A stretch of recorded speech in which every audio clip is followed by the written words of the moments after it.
Of all the peoples and cultures of the Star Wars galaxy, few were as legendary or as feared as the Mandalorians.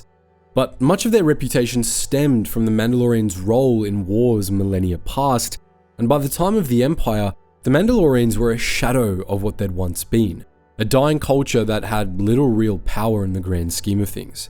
They were nearing the bottom of a long death spiral, one that had begun nearly 4,000 years earlier at the close of the Mandalorian Wars. For all that time, the Mandalorians had been painfully aware that they were a dying people, and few Star Wars stories illustrate that like the Knights of the Old Republic games.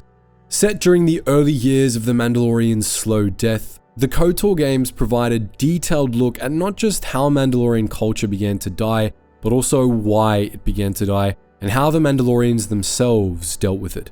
In this video, we'll be taking an in-depth look at KOTOR's depiction of the Mandalorians, what it tells us about the slow death of Mandalorian culture, and why that slow death was ultimately a good thing.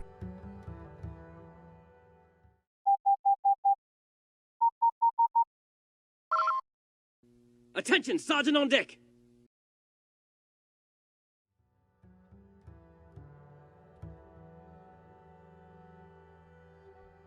The Mandalorians play an interesting role in Knights of the Old Republic. Arguably, the most important part of the game's backstory is the Mandalorian Wars, a devastating conflict between the Republic and the Mandalorians at their height. The events of the Mandalorian Wars are where the overarching story of KOTOR begins, but both games are set several years after the end of the wars, and they only ever give you brief glimpses of the conflict itself. In both games, the Mandalorian Wars are firmly in the past, but they cast a massive shadow over the present, both in how the galaxy's current crises developed from the Mandalorian Wars and in the impact the wars had on many of the characters you meet. In KOTOR 2 especially, nearly every major character was affected in some way by the Mandalorian Wars. Some fought in the wars personally, while others lost loved ones in the conflict, and even those who escaped the direct impacts have suffered as a result of how the wars reshaped the galaxy. As a consequence, the Mandalorians themselves also cast a shadow over the public consciousness. They're the big villains of the last war, a threat the Republic only narrowly survived, and people still fear and hate them years after their defeat. Mandalorian lover is used as an insult, and apologists for the Republic like to clap back at the Republic's critics by claiming that, if it weren't for the Republic, they'd be speaking Mandalorian. But the presence the Mandalorians have in the public consciousness is at odds with the state the Mandalorians are actually in. The end of the Mandalorian Wars utterly destroyed them, and in KOTOR 1, the surviving Mandalorians are scattered and leaderless, living as mercenaries or raiders, and they're so few in number that some people are under the impression that they're completely extinct. In KOTOR 2, they're starting to get organized again, but they're still few in number, and they're weak enough that they have to reorganize in secret to avoid getting wiped out by their neighbors. The Mandalorian war machine that nearly toppled the Republic is long gone, and the Mandalorians of the present are weak, scattered, and nowhere near the threat they once were. This sharp contrast between how powerful the Mandalorians were just a few years before and how weak they are during the events of the games makes the fact that they're a dying people inescapable, both to the player and to the Mandalorians themselves. Most of the Mandalorian characters you meet watch their people go from the verge of conquering the galaxy to unimaginable ruin in just a few years, and it colors how they see themselves and how they see Mandalorian culture in general. Even if the Mandalorians are only at the start of their death spiral in this era, they're more painfully aware of how their culture is dying than the Mandalorians of any other period, and this provides a ton of insight into how the Mandalorians coped with the slow death of everything they've ever known. That, in turn, provides a lot of insight into Mandalorian culture and into why it was never truly able to recover. But we're getting ahead of ourselves there. To understand KOTOR's Mandalorian characters and their perspectives, we first need to talk about how the Mandalorians got to this point in the first place.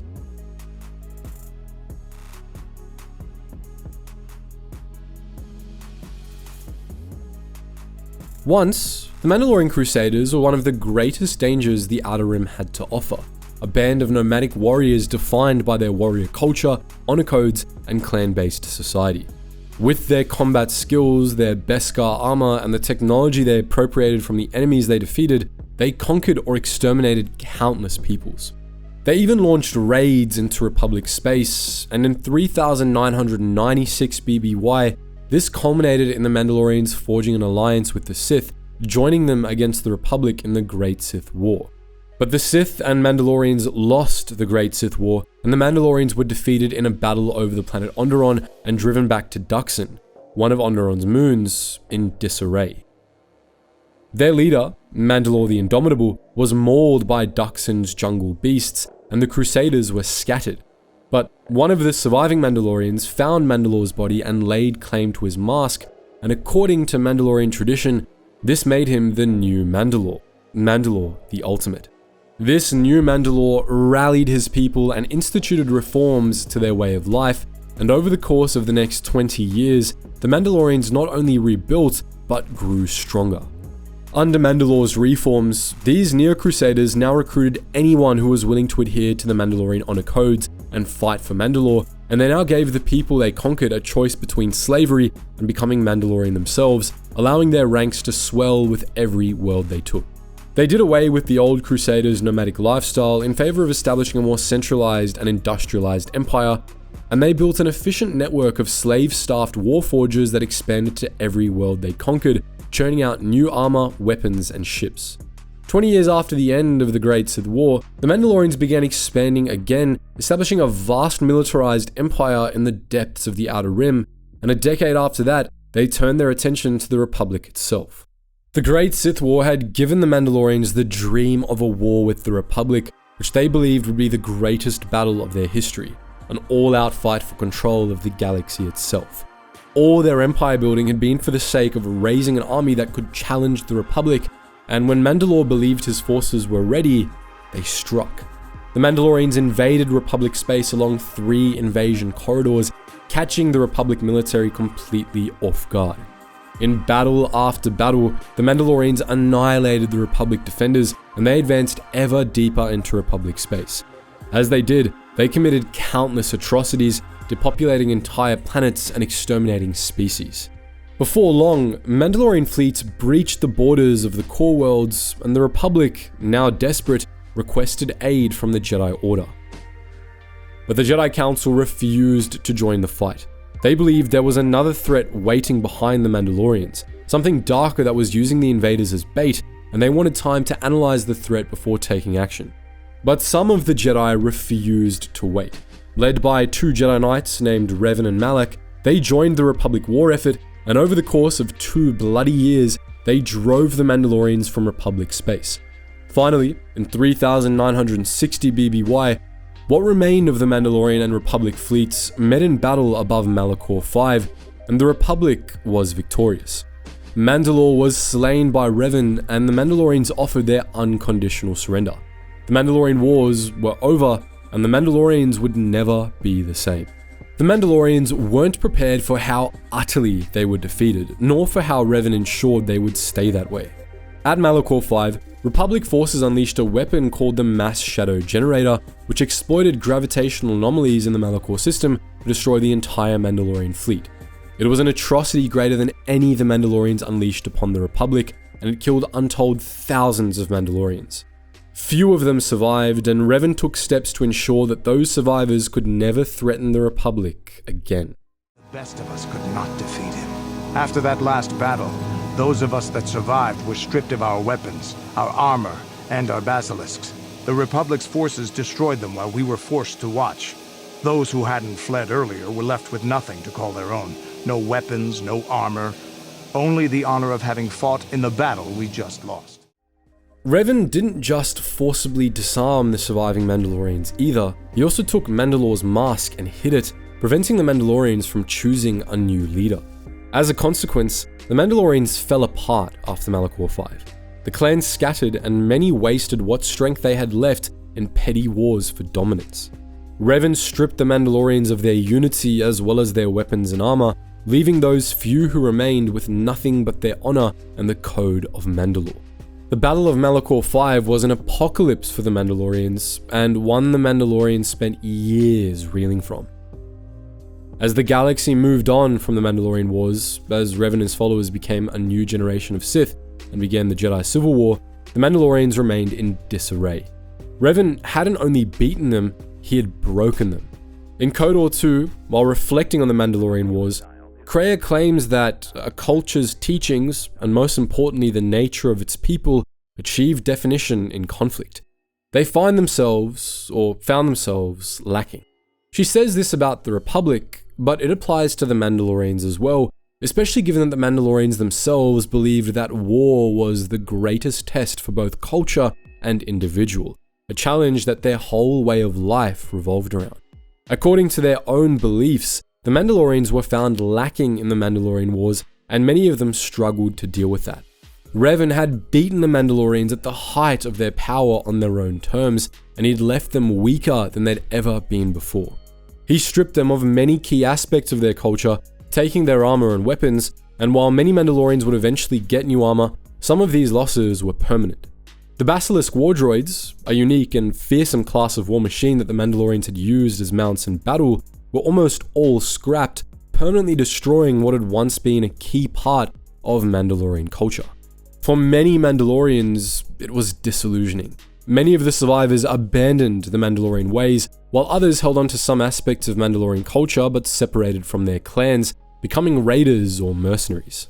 In KOTOR 1, it's been more than 4 years since Malachor 5, and the Mandalorians are still reeling from it. Many of the Mandalorian characters you meet in KOTOR 1 have little to no connection with their clans, and most of them are now working as mercenaries, hiring themselves out either to the belligerents of the Jedi Civil War or to crime lords.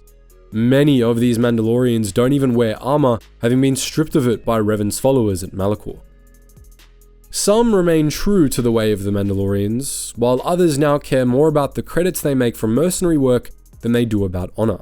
On some of the more remote planets you visit in KOTOR 1, you can run into groups of armored Mandalorians who, at first glance, might seem to be truer to the Mandalorian ways than the Mandalorian mercenaries.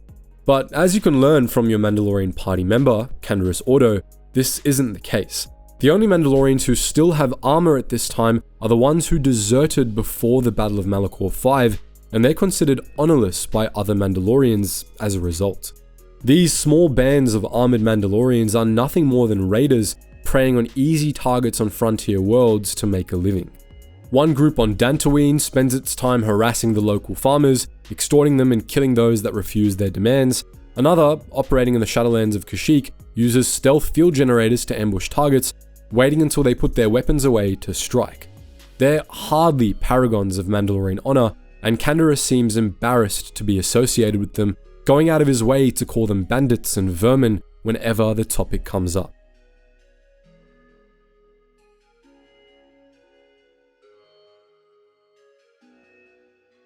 Speaking of Canderous, here's the player's main source of insight into the Mandalorians in KOTOR 1, and his character arc is key to understanding the Mandalorians at this stage and where their history goes from here. Canderous Ordo is the game's Mandalorian archetype, a veteran of many battles, and is proud of both his record and his culture, despite the state the Mandalorians are in at the time. My name's Canderous, of the Mandalorian clan Ordo. I've been fighting across the galaxy for 40 of your years. For my people, it is the honor and glory of battle that rules us. It's through combat that we prove our worth, gain renown, and make our fortunes.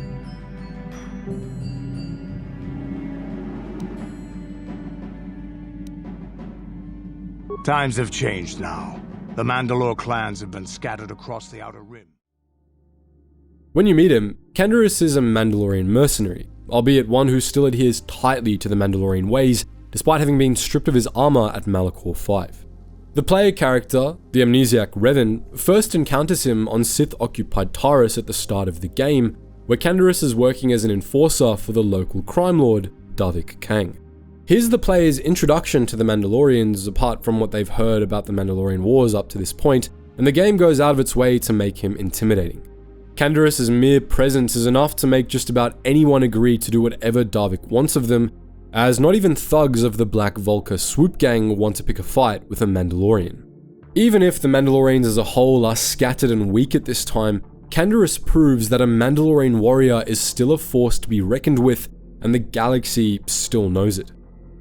Canderous eventually joins forces with the player in order to escape Taris, betraying Davik and helping you steal his ship, the Ebon Hawk, to break the Sith blockade with.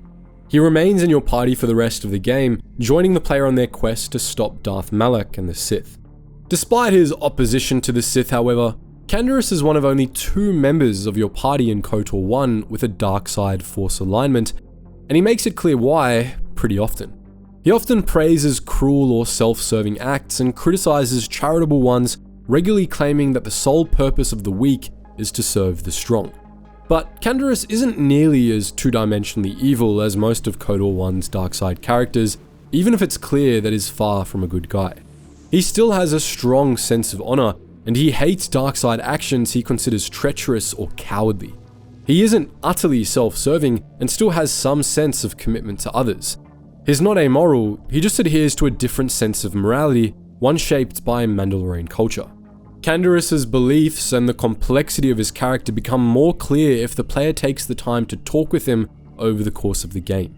He'll regale you with war stories from the Mandalorian Wars and before, and in the process, he provides a ton of information about Mandalorian culture, morality, and the Mandalorians' perspective on recent history. While most other characters in Knights of the Old Republic understand the Mandalorians only as bloodthirsty murderers responsible for a vicious war of aggression, Canderous helps you understand how the Mandalorians see themselves and why they went to war in the first place. Plans as they were aren't a threat, but the galaxy still fears us. People think we war out of spite or bloodlust. They don't understand and fear that. We only wanted the challenge of the battle and glory from it, win or lose. Something Canderous emphasizes while talking about the Mandalorian Wars is how it was never about victory, but the honor gained from the battle. As you'd expect from a warrior culture, war is everything to the Mandalorians, but less because of what they gain through it and more because of the sheer challenge of it. Win or lose, as long as the fight is worthy, then honor is gained. The glory at having triumphed over impossible odds is what drives us. If there's nothing at stake, your possessions, your life, your world, then the battle's meaningless. We Mandalore take everything we are and throw it into battle. It's the true test of yourself. The battle against death, against oblivion. Canderous explains that the Mandalorian Wars were always about the challenge that a war with the Republic posed, with the desire to conquer the galaxy coming second. The Mandalorians believe that they must constantly test themselves in battle to prove their worth and gain honor, and that without such challenges, life is meaningless and static.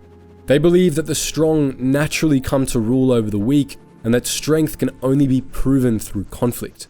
This philosophy provides context both for how Canderous behaves throughout the game and for the Mandalorian Wars, and it also explains the brutality the Mandalorians displayed on the battlefield. Anyone who put up a fight, or wouldn't fight, was crushed. We raised whole worlds trying to provoke the Republic into fighting us. I don't particularly enjoy wiping out worlds for its own sake, but the cowardly tactics the Republic defenders used left us little choice. Hiding in the homes of civilians, using families as shields, thinking we would not use appropriate force on their bases inside major cities. They underestimated our resolve, and what measures are acceptable in war. Those who cannot defend themselves should not be around those who can in battle. If annihilating a city is the kind of power it takes to overwhelm a Republic shield device, then that's what we did. Necessary force to destroy all opposition. The Mandalorians fought according to strict notions of honor, and they despised those who didn't share their perspectives. They wanted their enemies to fight, and when they didn't, the Mandalorians repaid their supposed cowardice with extermination. To the Mandalorians, what the rest of the galaxy rightfully saw as atrocities were punishment for cowardice and dishonorable conduct. The lives of non-combatants they killed in the process were inconsequential to them. From the Mandalorian perspective, from the understanding that one's worth as a person was based entirely on their status as a warrior, non-combatants were more of an abstract concept than real people to them.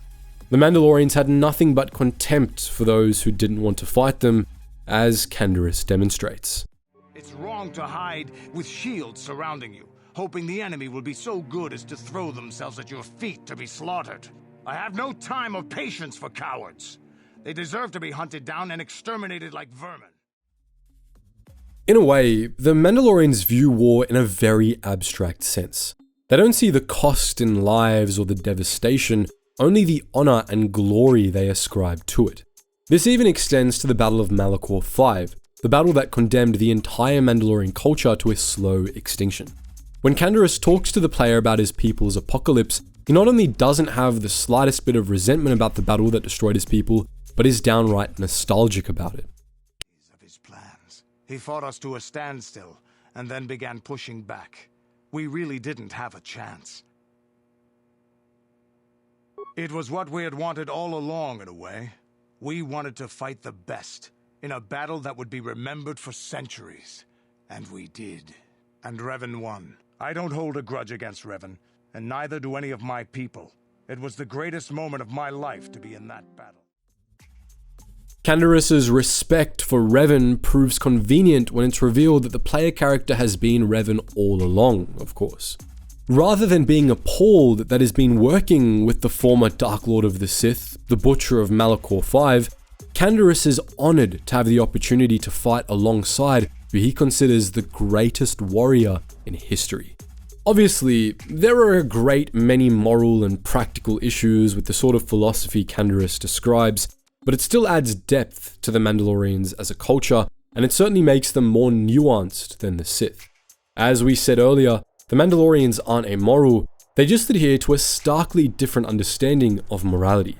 Their war-loving culture colors their perception of the world in a way that gives them a very different perspective from everyone else, which becomes a problem when they expect the people they fight to see things from their perspective and play by their rules. Karth, you fought in the Mandalorian Wars, didn't you? We may have faced each other in combat. What battles were you in? I try not to think about my past battles too much. The horrors of war are something I'd rather not relive. The horrors of war? My people know only the glory of battle. I'm disappointed in you, Karth. I thought a warrior like you would understand. I'm not a warrior, I'm a soldier. There's a difference. Warriors attack and conquer, they prey on the weak. Soldiers defend and protect the innocent, mostly from warriors. Nice speech. I bet you tell yourself that every night so you can sleep. But I accept who and what I am. I don't have to justify it with words. Victory in battle is my justification. Justification through victory. So what happens when you lose? You know, like you did against us. You had us outnumbered 5-1. You had more ships, more troops, more supplies, and the Jedi on your side. And we still made the Republic tremble before we fell. Nice speech. I bet you tell yourself that every night so you can sleep. I don't want to talk about this anymore, Canderous. The war is over. You lost. Through Canderous, the player gains perspective both on Mandalorian culture in general and on the Mandalorian Wars, but they also gain perspective on the Mandalorians' current state. As you ask Canderous for more war stories, he'll pretty much give you the story of his life, telling you about his first battle, his role in the Mandalorians' early campaigns against their neighbors, the Mandalorian Wars, and even a strange encounter with what expanded universe nerds will recognize as a Yuuzhan Vong Yorick Stronha.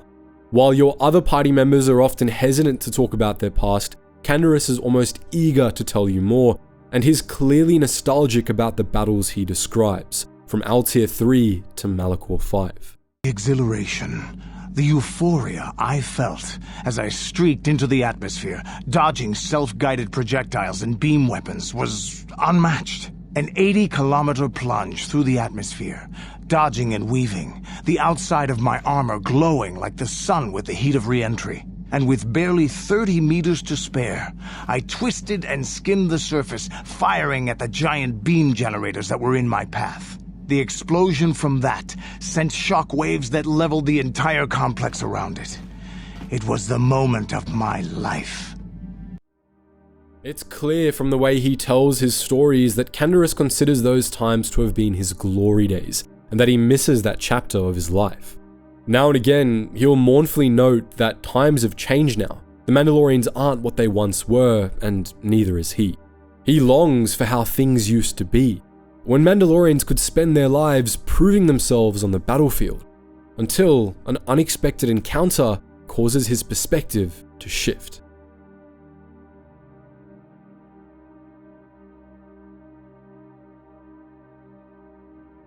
If the player hears enough of Canderous' war stories, the two of you can have a chance encounter in one of the game's starports with a man from Canderous' past, a Mandalorian named Jagi. Jagi accuses Canderous of having sent him and his unit to die in the Battle of Altair so that he could win the glory of killing the enemy commander, and he challenges him to an honor duel to the death on Tatooine to avenge his fallen comrades. Mandalorian tradition leaves Canderous with no choice but to answer Jagi's challenge. He's given no opportunity to argue his case, and now that the challenge has been issued, the matter can only end with either his or Jagi's death. It's clear that Jagi's accusations agitate Canderous, and not just because of the insult to his honor. It really bothers Canderous that Jagi believes that he sent his own men to die so he could earn glory for himself, and when the two come face to face on Tatooine, Canderous vehemently argues in his own defense before the battle begins, despite having already agreed to settle the matter through combat. The Althiri were fighting hard. I saw a break in their defenses that left their center exposed. I had to take the chance. If I had not done what I did, many more warriors would have died and the battle would have taken much longer. I stand by my decision. You coward. You glory hunter.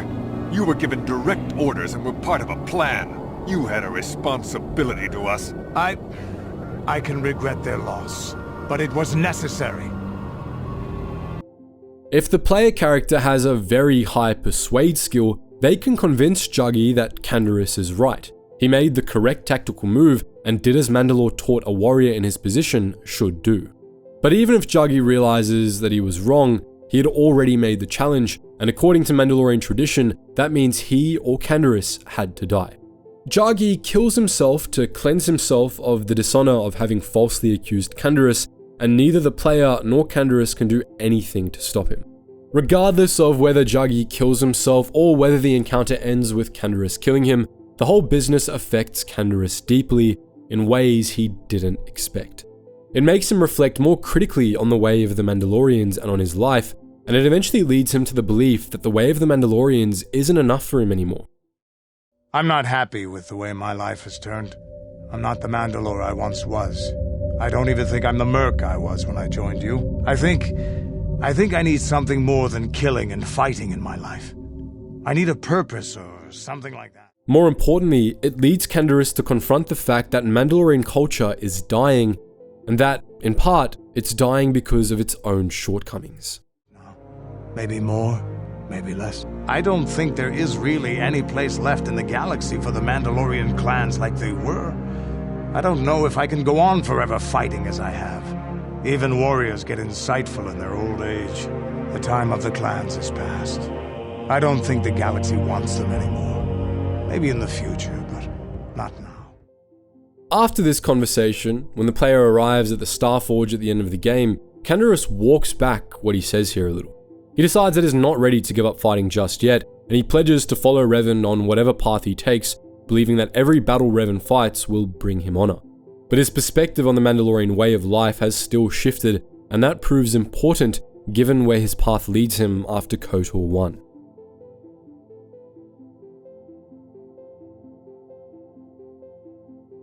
In Knights of the Old Republic 2, set 5 years after KOTOR 1, the Mandalorians at first seem to be in more or less the same state as they were in the first game. They're scattered across the galaxy, and most are mercenaries or raiders. But as the player character, the Jedi exile Mitra Surik, travels the galaxy, you eventually learn that things have changed for the Mandalorians in the last 5 years. While heading to Onderon, the Ebon Hawk is shot down on Dxun, Onderon's jungle moon, the site of one of the longest and bloodiest battles of the Mandalorian Wars. With no other choice, the exile explores the jungles in search of another way to get to Onderon, and she eventually stumbles upon a group of Mandalorians. But these Mandalorians aren't raiders or mercenaries. In secret, the Mandalorians have slowly begun to reunite, and they've gathered on Dxun, in the ruins of an old Mandalorian headquarters. They take the exiled to their leader, the new Mandalore, a Mandalore with a very familiar voice.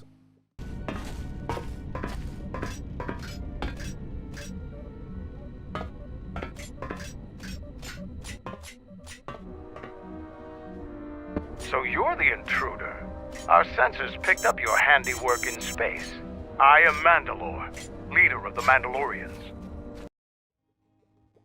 Though it's only said outright much later in the game, anyone who's played KOTOR 1 will immediately recognize that this Mandalore the Preserver, is Canderous.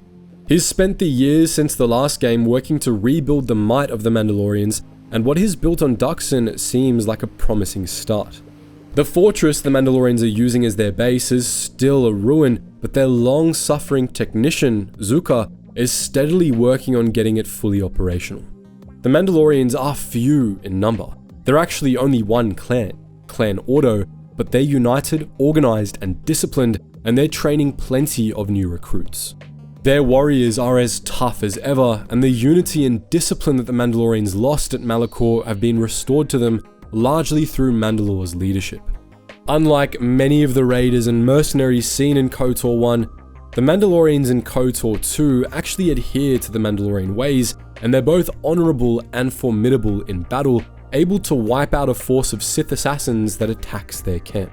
When the exile meets with Mandalore, he makes her a deal.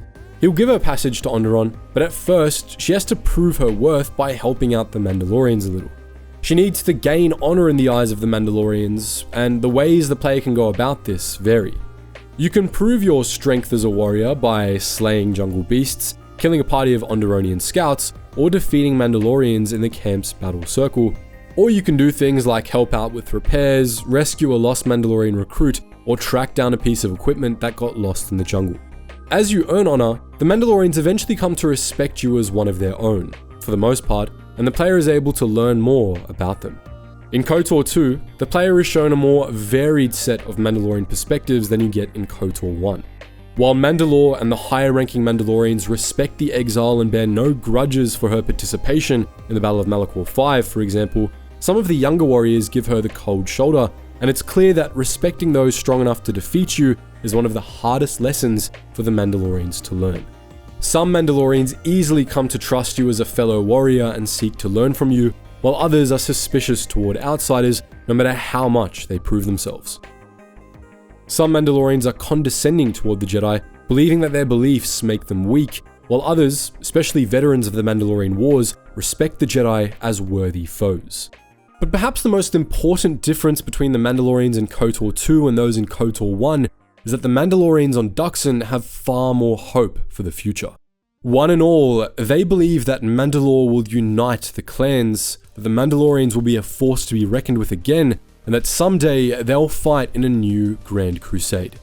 They're no longer a broken people, and their culture doesn't seem doomed to die like it did in the first game. They firmly believe that the Mandalorians will rise again, and the player might too, at least until they remember how the rest of Mandalorian history goes. At the same time though, the Mandalorians are still in a bad state in KOTOR 2 for all Mandalore's efforts. They're making progress toward rebuilding, but they're still scattered, few in number, and weak. The force on Dxun has to keep its presence a secret, lest the Onderon military, which the Mandalorians handily defeated during the Mandalorian Wars, decide to wipe them out in a preemptive strike. The camp on Dxun isn't even self-sufficient, and Mandalore regularly has to travel to Onderon for supplies. The Mandalorians themselves are also still painfully aware of the state their people are in, even if they rarely speak of it. But they have absolute faith in Mandalore and his mission to gather the clans, and none express any doubt that the Mandalorians will rise again.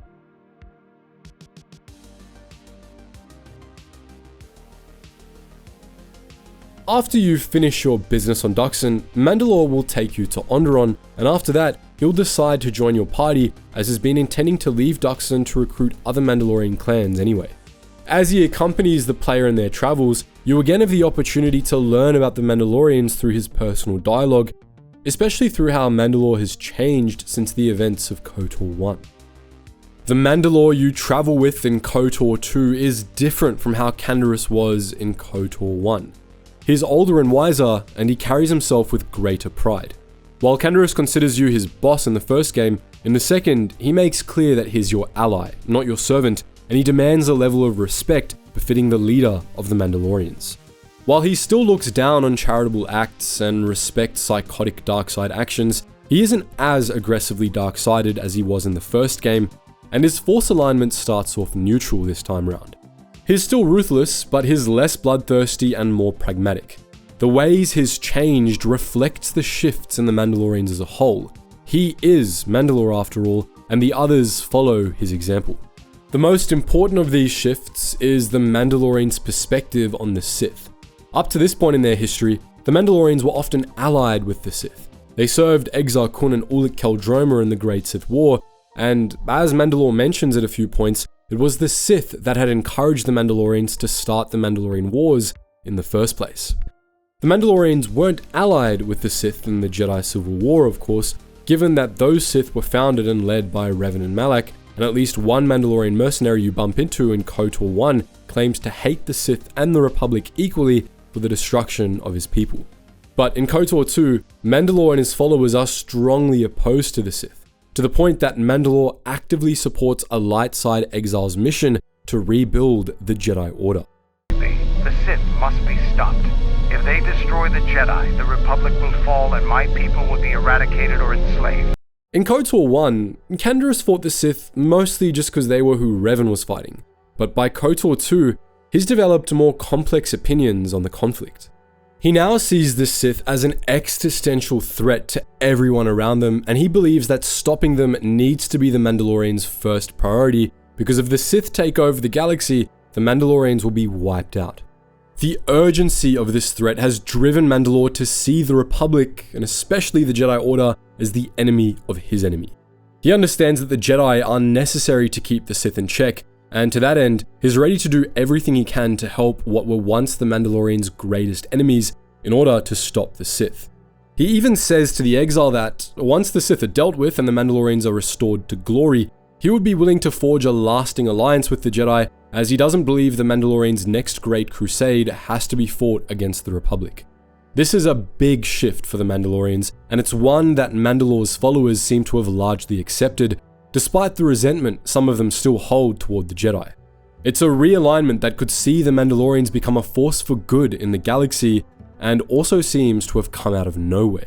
While Canderous goes through some character development in KOTOR 1, none of it is related to his perspectives on the Jedi and the Sith. Clearly, something else has happened between the two games to cause this shift in views. That's not the only aspect of Mandalore's character that seems oddly out of sync with his arc in KOTOR 1 either. In the first game, Canderous' arc is about him reflecting critically on the way of the Mandalorians, the role the clans played in the galaxy, and his eventual acceptance that the Mandalorians are a dying people, that there isn't much room for their ways in the galaxy anymore, and that he needs more in his life than their code. But in KOTOR 2, he seems to have walked back a lot of that development. Mandalore no longer has any doubts or criticisms about the fundamentals of the Mandalorian ways, and has come to believe that there's a place for them in the galaxy after all, whether the galaxy likes it or not. His whole life is once again dedicated to the Mandalorian way and his duty as Mandalore, despite his resolution to find another purpose in the first game. And not only is his acceptance of how times have changed gone, but Mandalore is now certain that the might of the Mandalorians will be restored. The Republic thinks my people are dead, scattered. They are wrong. You should have destroyed us when you had the chance. As long as one Mandalorian lives, we will survive. A lone Mandalorian is a small army. Clan Ordo alone is a force to be reckoned with. We will unite as before, and one day the banners of all Mandalorian clans will fly at my back. Where previously he candidly accepted the fact that the Mandalorians were in decline, he downplays it in KOTOR 2. He focuses his efforts to gather the clans and rebuild the Mandalorians, rather than on how they've fallen, and is almost in denial about the overall trajectory of his people. We have suffered defeats before, but none like our defeat at Malachor. Our spirit may have faded, but it hasn't died. It will burn bright again, like a star in the heavens. It's a strange discontinuity that goes unexplained for most of the game, and it reinforces that something's happened to provoke a shift in Mandalore's views over the past 5 years. But what that is a mystery. Unlike in KOTOR 1, Mandalore doesn't talk to you about his life story much in KOTOR 2. If you pry, he'll briefly explain his history with Revan from the first game, and reveal that he became Mandalore after Revan remembered where he'd hidden Mandalore's mask, but that's about it. On the whole, he has very little personal dialogue in KOTOR 2, and even when he does talk, he's usually more interested in debating alternate history scenarios than telling you what's happened to him since the first game. Ever consider what would have happened if we'd won? The Sith would have been nothing more than a border skirmish against the might of my clans. We would have brought a new age of strength and expansion to the Republic, with a wealth of the core worlds providing arms and warships to fuel our growth. Instead, the Republic won. Look around you.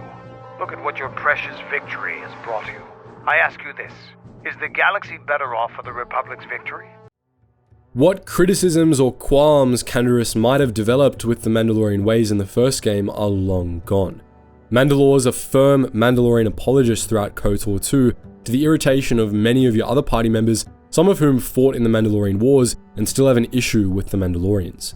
In fact, Mandalore's even more aggressively Mandalorian than he was in the previous game, and is utterly devoted to his mission to rebuild the might of the clans. This mission is part of the reason Mandalore decides to join the Exile, and over the course of the game, the Exile has a chance to help him with it, one of the few ways to gain influence with Mandalore in KOTOR 2. On Nar Shaddaa, you can help Mandalore convince the clan to give up mercenary work and travel to Dxun, while on Dantooine, you can lead him to another clan which swears allegiance to Mandalore after he defeats their leader in single combat. Clan by clan, the Mandalorians slowly reunite, and Mandalore's dream of a new, rebuilt Mandalorian society starts to look increasingly plausible.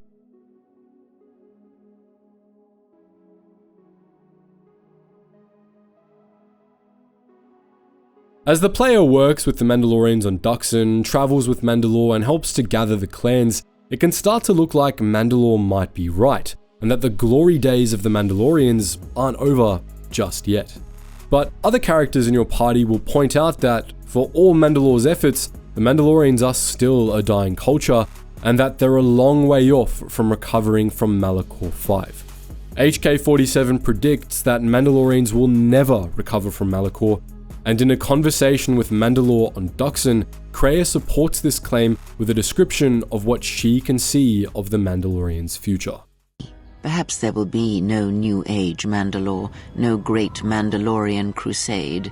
Perhaps your people fought their last battle at Malachor 5, and you have been dying ever since, a quiet death that will last centuries. And perhaps all that remains will be what I see before me. A man wounded by a Jedi, encased in a Mandalorian shell, hunted by the thought of being the last of the Mandalorians. In this context, it's possible that Kreia is still making things up to get under Mandalore's skin, or that she's simply wrong, but at the end of KOTOR 2, after you defeat her on Malachor, she'll draw on the Force Nexus at the heart of the planet to predict the future for you, and what she says about the Mandalorians lines up with her prediction here. They will die a death that will last millennia, until all that remains is their code, their history, and in the end, the shell of their armor upon the shell of a man too easily slain by Jedi. The other predictions Kreia makes here are accurate, and we know from the expanded universe that what she says here is correct. The Battle of Malachor 5 was a death blow for the Mandalorians as a culture, and the rest of their history was marked by a slow but inevitable decline. Mandalore the Preserver would make the Mandalorians stronger and more united than they were during the Jedi Civil War, and later Mandalores would also lead revivals of the Mandalorian culture, but the Mandalorians would never again be as strong as they were during the Mandalorian Wars. Not even close, and these efforts would only forestall, not prevent, the death of Mandalorian culture. Mandalore was wrong and Kreia was right. Never again would the Mandalorians have the strength to launch a great crusade, and while Mandalore ultimately did plenty for his people, he wouldn't succeed in saving them from their fate, nor had he ever really had a chance of doing so. Though it might not seem like it, the Mandalorians' role in KOTOR 2 is just another chapter in the story of their slow death. The realizations Canderous Order had come to in the first game were correct all along. There wasn't really a place for the Mandalorian clans in the galaxy anymore, and the Mandalorian culture as he had known it was dead. But Mandalore now rejects those realizations, even when presented with Kreia's vision of the future. Ah yes, the Great Crusade, after the first one was ended by Revan and the Jedi. Such a defeat was merciful, an echo of the end, when your ships were in flames, crushed in the grip of Malachor 5. But I do not need to remind you of such things. I was at Malachor 5, and I remember how many Jedi died to stop us there. And no matter how many dead orbit that planet, the Mandalorians still live. Clan Ordo still lives. See Kex there? He was serving on Nar Shaddai's muscle for the Hutts. Kelborn was a scout for the Duros on Frontier Worlds. I brought them here, gave them a purpose. This galaxy will be ours again, I promise you. That is the future. Indeed. In KOTOR 1, Canderous accepted what the Battle of Malachor 5 meant for his people. It was what they had wanted all along, after all. A great battle against the mightiest foes the Mandalorians could find, unsurpassed by any battle the Mandalorians had fought before or since. Canderous was willing to accept it if this great last battle was also the beginning of the end for the Mandalorians as a people. But as Mandalore, the very suggestion of that gets him furious. It only becomes apparent why at the end of the game.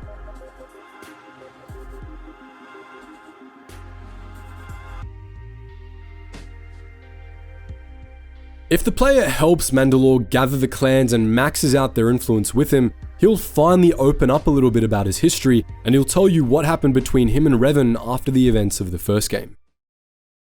You helped me gather the clans together, so I feel I owe it to you to tell you the whole truth about my mission and Revan. I didn't leave Revan. Revan left me behind. After defeating Malak, Revan made the decision that he would travel to the unknown regions.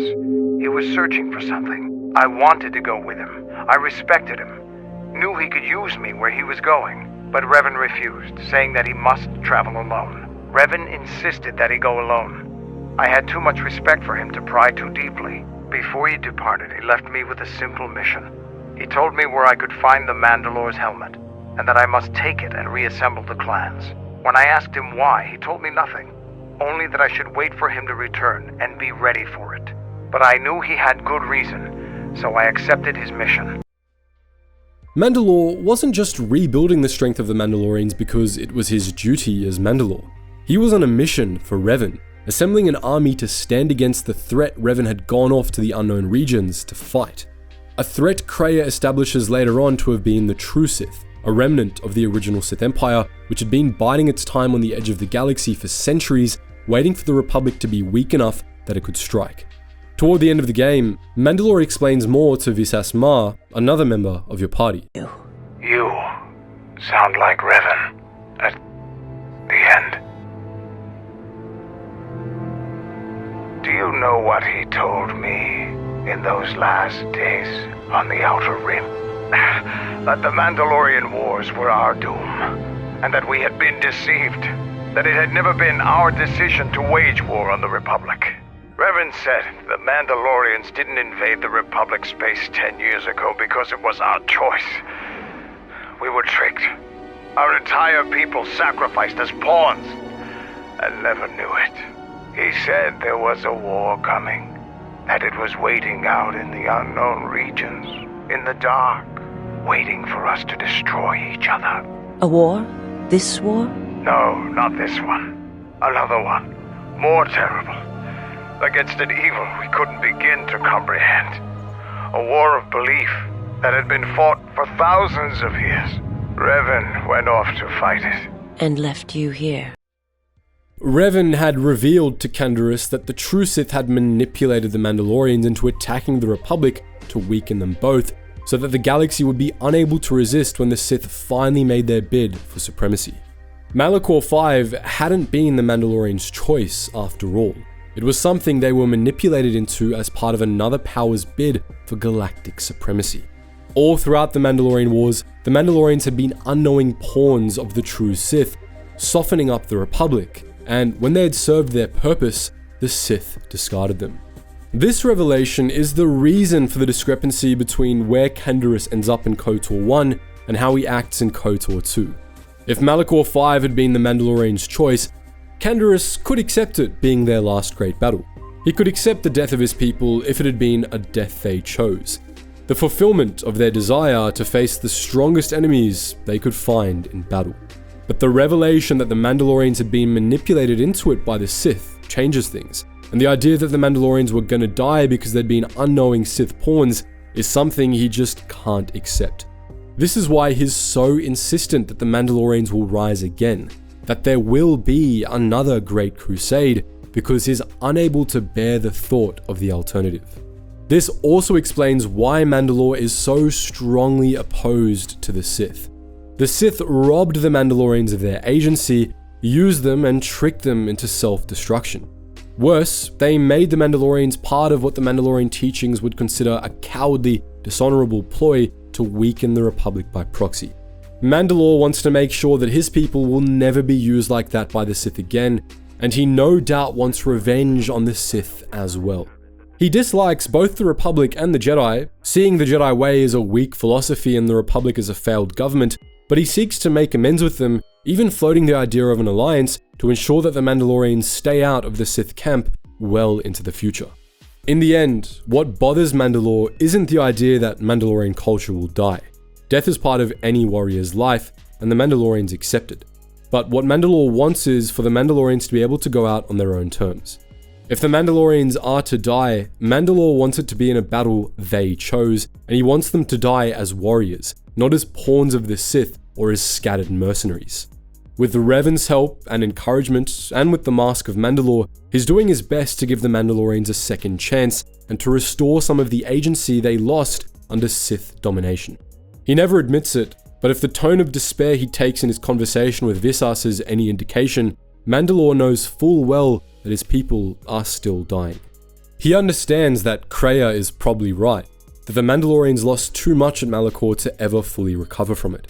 But it's something he's unable to accept, and he's determined to at least do everything he can to revive the Mandalorians, to at least give them a fighting chance to reclaim their traditions and persist as a people.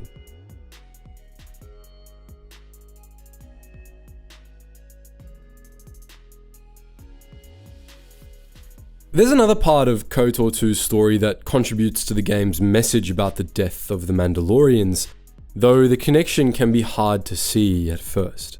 The Mandalorians aren't the only dying culture in the game, and to understand the parallels between the two and what they mean for the Mandalorians, we need to talk about Onderon for a little while. The Exile was on her way to Onderon when she first encountered the Mandalorians on Dxun, and with Mandalore's help, she's ultimately able to travel there in search of a Jedi Master. Once there, however, she quickly becomes wrapped up in the political crisis Onderon is facing, which has left the planet, or at least the city of Iziz, the only city on the planet, on the brink of civil war. The basic story behind this tension is pretty easy to piece together from what various characters on Onderon say in passing. Onderon is a recent addition to the Republic, having been a remote, isolated world before becoming part of the Republic 50 years before the events of KOTOR. The colonists who first settled the planet built the walled city of Iziz as a shelter against the vicious beasts that teemed in Onderon's jungles, and later against the outlaws who tamed the beasts and waged war against Iziz. Its people were insular and isolationist for a long time until they joined the Republic, but ever since then, Onderon has been a regular target of the Republic's wars, especially the Great Sith War and the Mandalorian Wars. But Onderon was largely spared the horrors of the Jedi Civil War, and this initially left it as one of the most prosperous and stable planets the Republic had left in its part of the galaxy. For the past few years, the Senate had depended on Onderon to contribute funding and resources to rebuilding the rest of the Republic. In particular, Onderon has exported wildlife to the devastated planet Telos 4 for use in the Republic terraforming effort there. Queen Talia, Onderon's ruler, has cooperated enthusiastically with the Republic, doing her best to help out the other war-torn worlds and strengthen relations between Onderon and the outside galaxy. But many Onderonians disagree with Talia's unfailing support of the Republic, most prominently Talia's cousin, General Vaklu, the commander of Onderon's military and a hero of the Mandalorian Wars. Vaklu believes that the ailing Republic is a sinking ship, and he wants Onderon to secede from it and find its own destiny. Many people on Onderon agree with him, and as Queen Talia has continued to support the Republic despite increasing calls for secession, many Onderonians want to see General Vaklu take her place as monarch. Vaklu and his agents have inflamed these tensions, slowly building public support for a coup, and as a consequence, Iziz is a powder keg when the Exile visits, a city brimming with tension and the rumblings of a coming war. On Onderon, the player is eventually forced to pick a side, and when they return to the planet later in the game, they'll lead their chosen side to victory in the civil war with the assistance of the Mandalorians. Before the choice is made, the player gets to hear people on both sides argue passionately about why they support Talia and Vaklu. Talia supporters tend to stress the devastation a civil war would cause and that relations with the Republic have largely benefited Onderon, while Vaklu supporters argue that the Republic has dragged Onderon into war after war and sapped the planet of its resources. It seems like a fairly straightforward dispute, but it isn't. Upon inspection, none of the arguments Vaklu supporters make stand up to scrutiny. They're passionate, to the point of sometimes sounding melodramatic, but it doesn't take much analysis to see that they're just out of touch with reality. You make it sound like the Republic turned Onderon into a prison colony. Perhaps. Only that the Republic did not even conquer us. Our own betrayed us and allowed the Republic to take what it would. Vaklu's supporters will often claim that the Republic has been stripping Onderon of its wealth and resources, but in reality, Onderon's profited from trade with the Republic, and it's by far the most well-off planet the player visits in KOTOR 2. Other Vaklu supporters claim that the Republic has brought constant war to Onderon, but this isn't true either. Onderon had endured constant war for 4 centuries before it joined the Republic, ever since it was conquered by the Sith Lord Freedon Nad, who made himself the King of Aziz and reshaped Onderonian culture in his own image. Of the wars Onderon had endured since joining the Republic, 2 of them, the final stages of the Beast Wars of Onderon and the Nutist Revolt, were actually local Onderonian wars that the Republic brought to a swift end, finally purging the descendants of Freedon Nad and their Sith-worshipping followers from power, ending their centuries-long reign of terror. Of the galactic wars Onderon's been involved in, the Great Sith War was partly started by Freedon Nad's spirit and his followers, and the Mandalorian Wars began at Onderon as well. The Jedi Civil War was the only one Onderon might have avoided if it stayed out of the Republic, and that war barely affected Onderon at all. Several characters note that the Sith practically went out of their way to avoid attacking it. If anything, it was Onderon that kept dragging the Republic into wars. All of the arguments Vaklu supporters make in support of secession are nonsense, but that's because these arguments are just rhetoric, not the real reasons the Onderonians want to secede from the Republic. The real nature of the conflict between Talia and Vaklu becomes apparent at the end of the game when Kreia tells you of Onderon's future. If the player sided with Talia, her predictions make clear that this was probably the right choice and one that will benefit Onderon both in the short term and the long term. Queen Talia shall have a long reign. Much good will come of it. She will, as she has, rule wisely and well. Onderon shall remain in the Republic, and the world shall prosper, though its people shall, over time, lose their customs in the ocean of the Republic, and become the people of Onderon no longer. This prediction reinforces that the arguments of Vaklu's supporters were wrong, and it sounds like a pretty good fate for Onderon, all things considered. But what really makes this prediction interesting is how it contrasts with what Kreia says if you help Vaklu win. Vaklu shall have a short reign, but Onderon's independence shall persist. As he fought the Mandalorians, his triumph over the Republic shall serve to preserve Onderon against the rest of the galaxy, and Onderon shall maintain its customs, its law, its history, its identity. And most of all, its victory shall give Onderon strength, so that the horrors of the Sith War and the Mandalorian Wars will not soon come to its surface again. In either case, Onderon survives, under Talia's rule as a thriving part of the Republic, and under Vaklu's rule as a fiercely independent, strength-focused, well-defended world.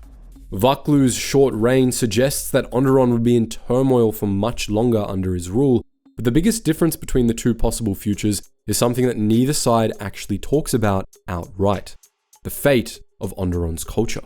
If Onderon remains independent, its culture will persist unchanged. If it joins the Republic, then Onderon will slowly be assimilated into Republic culture, and its original culture will die out. The Onderon Civil War was never about Onderon's resources or the Republic's wars. It was about the death of Onderonian culture. If the player asks Mandalore about Onderon during your first visit, he gives you the final piece of the puzzle. Mandalore points out that, like the Mandalorians, the Onderonians have a warrior culture. The military is a hugely important part of Onderonian society, as it not only has huge power over daily life and Iziz, but it was also historically needed to constantly defend Iziz from the beasts and outlaws in Onderon's jungles. Before joining the Republic, Iziz existed in a constant state of siege, and Mandalore also points out that this has left a big impact on Onderonian culture. Fundamentally, the Onderonians are still soldiers standing watch on their battlements. They still have a siege mentality, one that sees everything beyond their walls as a potential threat. As a result of that, the Onderonians avoid outside cultural influences, and they're suspicious of outsiders, which Mandalore claims is a flaw that has left them weaker than the more adaptable and open-minded Mandalorians. Because of this mentality, Vaklu and his followers couldn't help but see the Republic and all its strange alien civilizations as a threat. They watched with unease as Onderon slowly became more closely involved with the Republic, and how this led to cultural exchange and outside influences that was slowly altering Onderonian culture. They feared that Onderon would be assimilated into Republic culture, killing off the original Onderonian culture in the process, and the real reason they wanted to secede was to preserve Onderon's cultural identity. Like the Mandalorians, the Onderonians are a dying culture, and their story in KOTOR 2 is about how they dealt with that, just like the Mandalorians is. But the important part of Onderon's story, at least as far as this topic is concerned, is that, on the whole, Queen Talia's victory is the better outcome for Onderon. The cost of preserving Onderonian culture is political turmoil, isolation, and a more ruthless and militarized society. Based on how Vaklu acts during the lead up to the Civil War, how he spreads lies to further his support, and has journalists who criticize him killed, an independent Onderon likely would have been a more authoritarian Onderon as well. To contrast, Onderon prospers under Talia, and it benefits from integration into the Republic. Peace is restored to the planet, and so is prosperity. Onderon losing its culture is the good ending, and that might not even be the trade-off it sounds like. After all, Onderonian culture as it was at this time was largely manufactured by a Sith Lord, and it's left the Onderonians paranoid and slow to adapt, to the point that Mandalore claims that it's made them technologically and strategically inferior. It's not like the Republic was forcibly destroying Onderonian culture either. It declined naturally, slowly but steadily replaced by an influx of outside influences. That's just how culture works. It evolves, and sometimes the old ways get replaced by something else through a natural selection of sort. The death of Onderonian culture was ultimately a good thing for Onderon, and that's what's worth keeping in mind as we talk about the death of Mandalorian culture.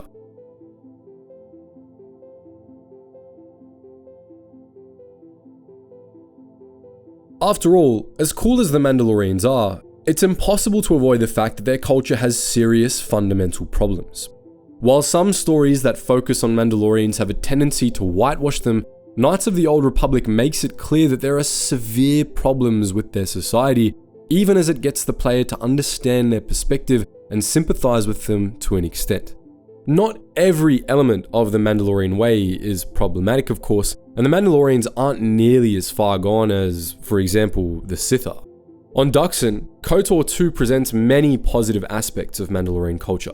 The Mandalorians are shown to have a strong sense of community, an openness to learning from those who can beat them at their own game, and a respect for those they consider worthy opponents.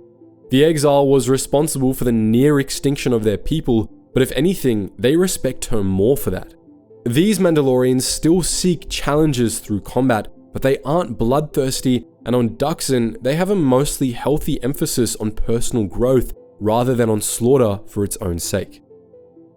The Dxun section also clarifies that Mandalorians still afford honor to vital non-combat roles, such as technicians or quartermasters, and that they can still afford their clanmates respect after they become too old to fight, making clear that their society was more diverse and layered than it might sound. But that's really all the positives there are to Mandalorian culture, and they're outweighed by a pile of problems. For all their complex honor codes, the Mandalorians are ultimately still strength-worshipping warmongers with little to no respect for life who insist on everyone else playing by their rules. The reality is, there's nothing honorable about war, and there's especially nothing honorable about going around forcing war on people because you think they might pose a worthy challenge. As charismatic as its Mandalorians can be, Knights of the Old Republic makes it inescapable that, regardless of their own reasons, A lot of what the Mandalorians did at their height was just butchery, and the core of the Mandalorian way of life is just pointless slaughter. The Mandalorians were slaughtering us by the millions. The millions. You were at Serico, when they turned the Stay-Rib cities into glass craters. At Duro, when Basilisk war droids rained like meteors onto the orbiting cities. And when the Mandalorians set fire to the Zoxan plains on Ares III, the fires that still burn. As fun as it is to listen to Canderous' war stories, he gloats a whole lot about inexcusable war crimes, and the various stories you hear of the Mandalorian wars paint a pretty grim picture of how the Mandalorians prefer to wage war. The Mandalorians wiped out entire planetary populations for no reason other than to provoke the Republic to respond, or because they felt that an entire people deserved to be exterminated. One of your other party members in KOTOR 1, Juhani, was born on a planet that the Mandalorians wiped out, and she describes them massacring her people while they slept or tried to flee. Hardly honorable conduct. Canderous will even mention offhandedly that a plan the Mandalorians considered for invading Kashyyyk involved laying waste to a whole continent right off the bat just because they thought a fight in the forests would make things too easy for the native Wookiees. The Mandalorians' tactics were frequently genocidal, and they justified this to themselves with the belief that might makes right, that they were justified in their actions by the fact that they had the power to perform them. This veneration of strength was also a key part of Sith ideology, and that mindset encourages all sorts of unfathomable evils. You can see this in action throughout both KOTOR games, and how Canderous will praise you for things like murdering people for no reason, shaking people down for money, and leaving people in need to their fate. In fact, as much as Canderous looks down on the Mandalorian raiders you run into in KOTOR 1, they really aren't that different from the other Mandalorians.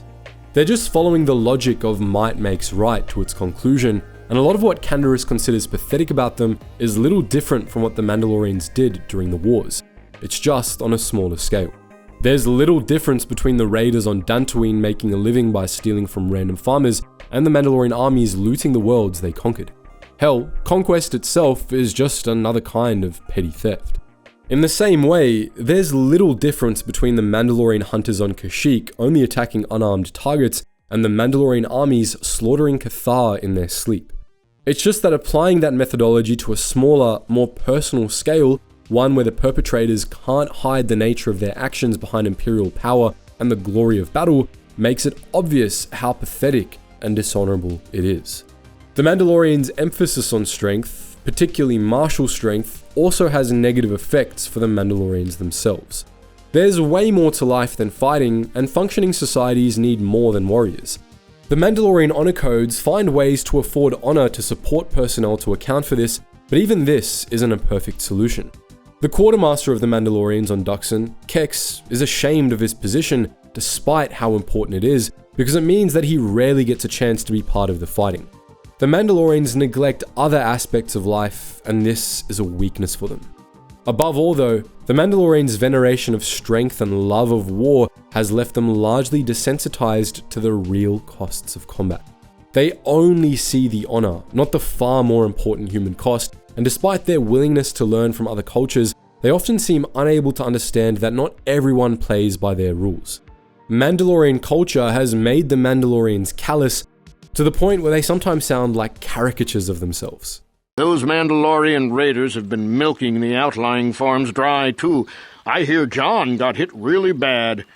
Too bad about his daughter. He should have been protecting her better if he wanted to keep her. Mandalorian beast. Some of us don't like fighting and killing and butchering as much as you.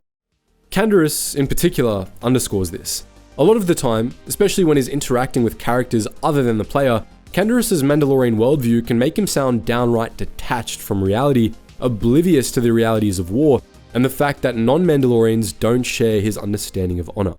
Please go there, find them, and kill them. Those Mandalorian brutes have killed my daughter. You should have protected her better, and you call yourself her father. And what am I supposed to do against a dozen Mandalorians and Duros?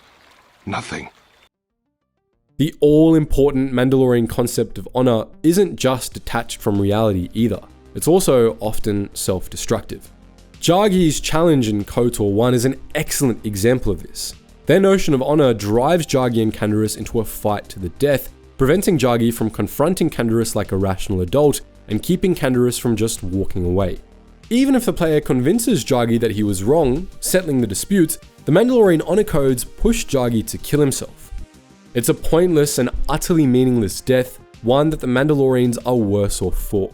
Even when their people are facing extinction, the nature of their honor codes has them killing themselves or each other. It's just another example of the consequences of the Mandalorians valuing honor over lives, and another example of how the deep flaws in Mandalorian society played a major role in its decline. KOTOR 2 presents an even starker example through the story of Davrel. Davrel is a young Mandalorian warrior that you can encounter at the battle circle in their camp, where he'll be your first opponent if you choose to fight in the circle. If you beat him, he'll later confront you outside the Mandalorian camp, where he'll challenge you to a fight to the death. This isn't a fight he can win. Davrel's a young recruit, whereas the Exile is a Jedi with heavier weapons and the Force at her command. In the battle circle, she was able to beat him unarmed without using the Force. Davrel's challenge is essentially suicide, and yet again, it all comes down to honor. I was too young to fight in the Mandalorian Wars. With our clans scattered, there was no opportunity to prove myself. Years ago, young Mandalorians would fly point in a basilisk, laying waste to anything before them, at the forefront of battle. But this has been denied me. What little honor I have earned, you stripped from me in the battle circle. This I won't allow. Because of circumstances beyond his control and the all-consuming concept of honor through combat, Davrel feels like he has no choice but to essentially commit suicide by Jedi. If the player's gotten a quest to kill a Zakeg, one of the larger jungle beasts, to prove their worth as a warrior, then you can ask Davrel to help you fight the Zakeg instead, and fortunately, the Mandalorian way considers this honorable enough for Davrel to accept the offer. Nonetheless, the Mandalorian honor code still has a track record of inciting needless death. This is far from the only way in which Mandalorian warrior culture was actively self-destructive either. The fact that the defeat of their armies was a death knell for the culture is a sign of huge internal flaws. A more well-rounded culture would have been devastated by Malachor 5, but not condemned to a slow death. Because their armies were all they had, however, when the Mandalorians lost, they lost everything. Malachor wasn't the only factor responsible for the death of the Mandalorians. Mandalore culture itself had fundamental flaws that allowed it to be driven into a death spiral that actively hindered it as it tried to recover, and that would have led the Mandalorians to their grave eventually, one way or another. The only reason Mandalorian culture was ever even stable at all was because of the unifying influence of Mandalore, as the scattering of the clans shows. Mandalorian culture wasn't just a negative influence on the galaxy, it was detrimental to the Mandalorians themselves. All of that is to say that the death of the Mandalorian warrior culture was honestly a good thing, for the Mandalorians as well as the galaxy. After all, the death of Mandalorian culture wasn't the same as the death of all Mandalorians. We see from the Clone Wars and other sources that, while the Mandalorian warriors slowly died out, descendants of the Mandalorians stuck around even if they didn't follow the same customs. Like with the Onderonians, they were better off for it too, at least for a time.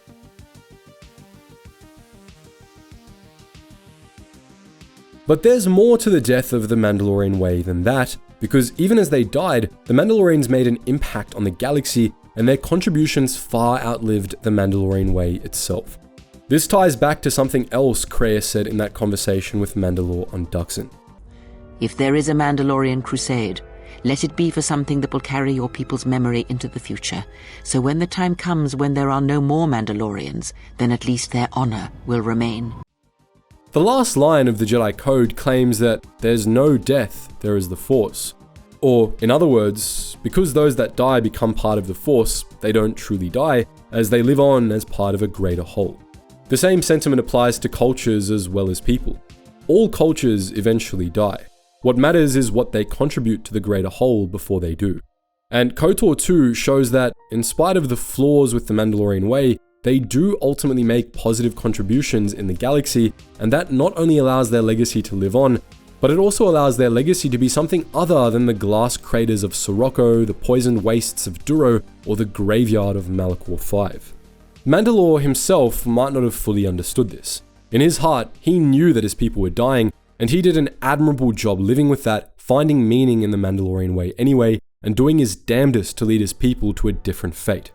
But Revan, who had done so much evil, yet managed to find redemption, would have understood, and it's worth wondering if he was thinking of it when he led Canderous to Mandalore's mask and gave the Mandalorians a second chance. He charged Mandalore with rebuilding the might of the Mandalorians to serve as a bulwark against the true Sith. If his plans had worked out, he would have given the Mandalorians a new legacy. They would have been remembered more as the champions who defended the galaxy from the Sith rather than as the despoilers of the Outer Rim. But though Revan's plans didn't quite play out, Mandalore's actions in KOTOR 2 helped secure his people a better legacy all the same. At the climax of the game, Telos 4, a devastated world that the Republic was attempting to terraform back to habitability, is attacked by Darth Nihilus and his fleet. Nihilus threatens to destroy all life on Telos, something that would not only doom millions of innocents, but also the Republic's restoration projects, condemning dozens of other war-ravaged worlds to remain lifeless. But the exile intervenes to stop the Lord of Hunger before he can lay waste to Telos, and the Mandalorians join her. The Mandalorians stormed the Ravager, Darth Nihilus' flagship, and engaged the Sith troops Nihilus had bound to his will.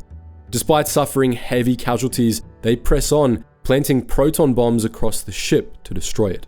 Mandalore himself joins the exile and Visas Ma in confronting Nihilus face to face, ultimately helping kill the Sith Lord in a hectic battle.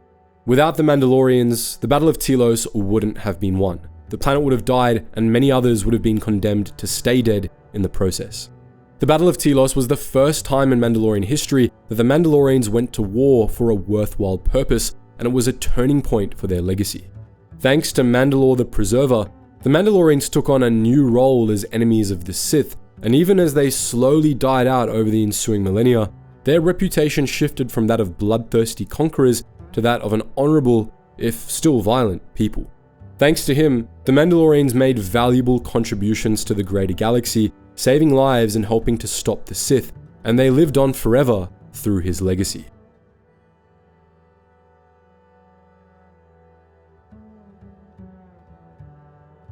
While the Mandalorians ultimately didn't play a decisive role in the wars with the true Sith, in which Mandalorian clans wound up on both sides of the conflict, they would never again accept Sith domination as a people, and more often than not, the Mandalorians actually sided with the Jedi in conflicts with the Sith. During the new Sith Wars, the Mandalorians were one of the Republic's most important allies, and while their alliance with the Republic could be tenuous, they were firm in their opposition to the Sith, helping to save the galaxy from an age of darkness and Sith domination. While Canderous was unable to stop his people's steady decline, he at least made their change in allegiance stick to the benefit of the entire galaxy.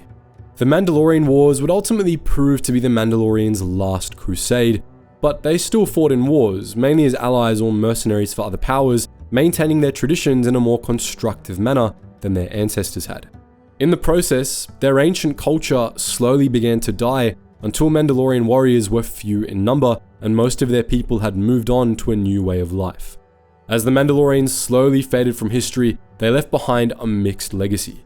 Their ancient atrocities were still remembered and reviled, but they were remembered as much for their honor, their battles against the Sith, and their unique traditions as they were for their crimes.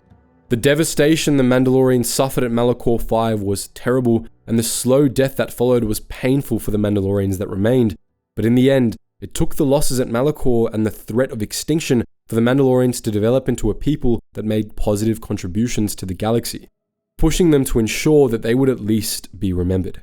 In a sense, it fits the Mandalorian worldview. The battle at Malachor and the challenges its aftermath presented drove the Mandalorians to adapt and improve. Even had the Mandalorians won the Mandalorian Wars, their culture would have destroyed itself eventually.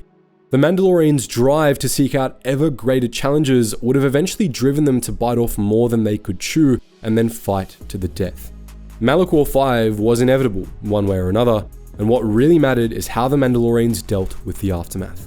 As Canderous recognized in KOTOR 1, the galaxy didn't have a place for the Mandalorian clans as they had been before the war. so the Mandalorians found a new place for themselves. In the process, they became better as a people, and they made a meaningful impact on galactic history. So, that's our look at the slow death of the Mandalorians and Legends, and what Knights of the Old Republic teaches us about the way of Mandalore. But what do you think? What are your thoughts on the Mandalorians and how they're depicted in KOTOR? Let us know your thoughts in the comments section below, and as always guys, thank you so much for watching, and I hope to see you in the next video.